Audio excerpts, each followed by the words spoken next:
مدینے والے کا دامن ملا ہے کہ جس کے صدقے میں خدا نے ہمیں عذاب سے محفوظ کر دیا. کرم ہے میرے نبی کا.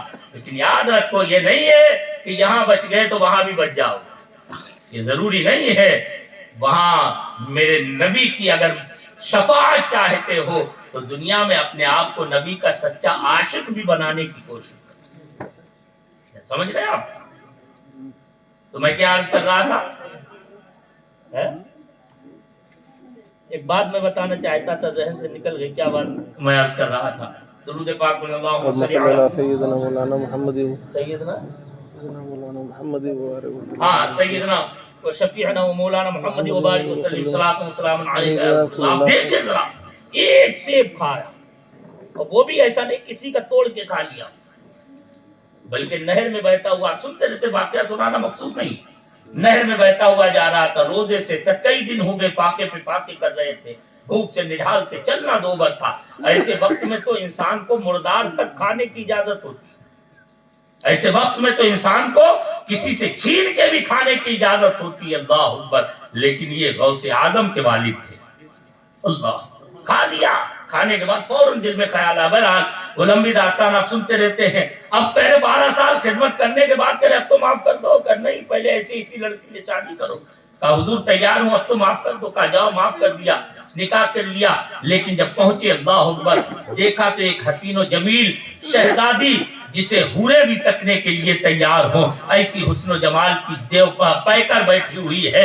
نگاہیں ایک مرتبہ ٹکرائی، فوراً اٹھتے پاؤ واپس آئے. کہا حضور غضب ہو گیا، لگتا ہے لڑکی بدل گئی ہے، میں نے تو ایسا دیکھا ہے. کہا نہیں بیٹے، لڑکی نہیں بدلی ہے، وہی میری بیٹی ہے، اس کے علاوہ کوئی اور بیٹی نہیں. کہا حضور پھر آپ نے تو ایسا کہا تھا. کہا میں نے جو کہا تھا وہ بھی جھوٹ نہیں ہے، وہ بھی غلط نہیں ہے، وہ بیٹی ہے ہی ایسی. میں نے جو کہا تھا میری بیٹی پیر سے لگڑی ہے، اس کی وجہ یہ ہے کہ جب سے وہ پیدا ہوئی ہے آج تک اس نے کبھی اپنے پیروں کو حرام کی طرف نہیں بڑھایا ہے، اس لیے وہ پیروں سے لگڑی ہے. آج تک اس نے کوئی غلط چیز نہیں پکڑی ہے، اس لیے ہاتھ سے لنگی ہے. آج تک اس نے کوئی غلط بات نہ سنی، اس لیے وہ بہری ہے. آج تک کوئی غلط بات نہ کہی، اس لیے وہ گونگی ہے. اور آج تک اس نے حرام دیکھا نہیں ہے، اس لیے وہ اندھی ہے. وہ ہے غوث اعظم کے ماں باپ، جن کے ماں باپ ایسے ہو ان کی گود میں پلنے والا بیٹا غوث اعظم بنا. ہم تو صرف خواب و خیال میں رہتے ہیں، تمنائیں بڑی اچھی کرتے ہیں. کوئی نہیں چاہتا، کوئی مسلمان چاہتا ہمارا لڑکا شرابی ہو، کوئی مسلمان چاہتا ہمارا لڑکا ڈاکو بنے، کوئی مسلمان چاہتا ہمارا لڑکا جو ہے بہت بڑا گنڈا بنے، بہت بڑا جو ہے جوانی دھنداری بنے، برا بنے. نہیں، ہر ایک تمنا کرتا پیدا ہوتا ہے بھلے کیسا بھی ہو، لیکن دل میں تمنا یہی ہوتی ہے ہمارا بیٹا اچھا بنے، ہماری بیٹی اچھی بنے.